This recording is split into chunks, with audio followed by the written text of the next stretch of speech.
एक गुरु और शिष्य जंगल से होते हुए अपने गांव जा रहे होते हैं।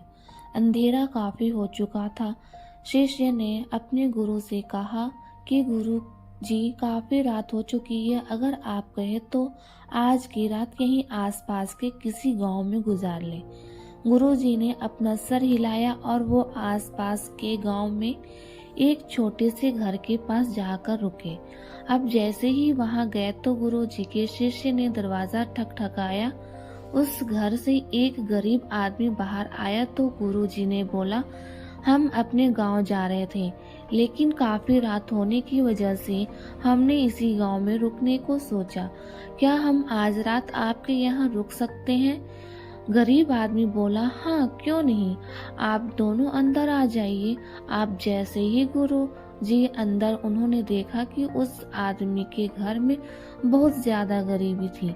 गुरु जी ने उससे पूछा कि आप क्या करते हो? वह गरीब आदमी बोला कि मेरे पास बहुत सी जमीन है। तो गुरु जी ने बोला, अगर तुम्हारे पास बहुत सारी जमीन है तो इस तरह से क्यों रह रहे हो? वह आदमी बोला, यह किसी काम की नहीं है। गांव वाले बोलते हैं ये बंजर जमीन है, यहाँ पर कुछ भी नहीं उगाई जा सकती है और वहाँ फसल उगाना बहुत बड़ी बेवकूफ़ी है। गुरुजी ने बोला कि तुम्हारा गुजारा कैसे होता है? उसने बोला कि मेरे पास एक भैंस है जिससे मेरा पूरा घर चलता है।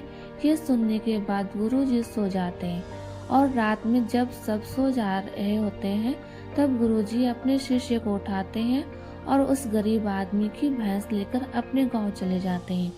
शिष्य अपने गुरु से पूछता है कि गुरुजी, कहीं आप ये गलत तो नहीं कर रहे? उस गरीब आदमी की रोजी रोटी इसी भैंस की वजह से चलती है।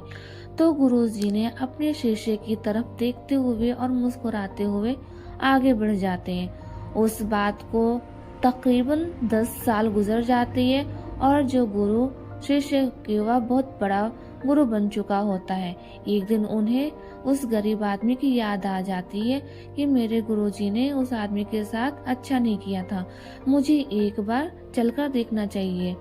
जब उस आदमी के पास गया तो वह शिष्य उस गांव की तरफ जाता है और वहां जैसे ही पहुंचता है तो वह देखता है कि जहां पर उस गरीब आदमी का झोपड़ा था वहां पर एक बड़ा ही आलीशान महल बन चुका था और उस झोपड़ी के बाहर जो बंजर जमीन थी उस पर फल और फूलों के बगीचे थे।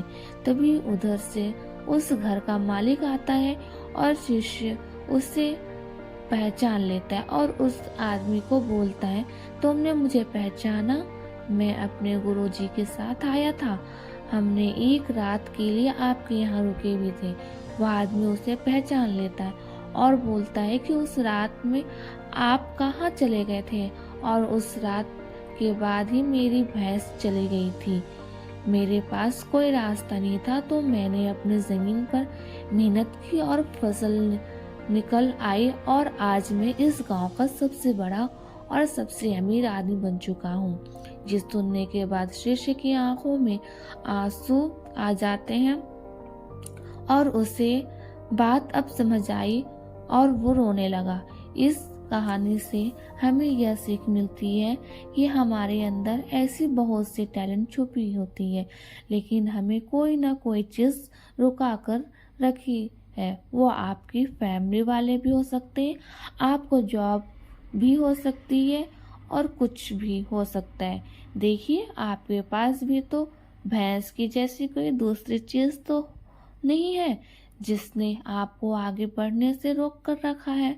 अगर आपको ये स्टोरी अच्छी लगी हो तो please like, share and subscribe करना ना भूलें और एक प्यारा सा कमेंट।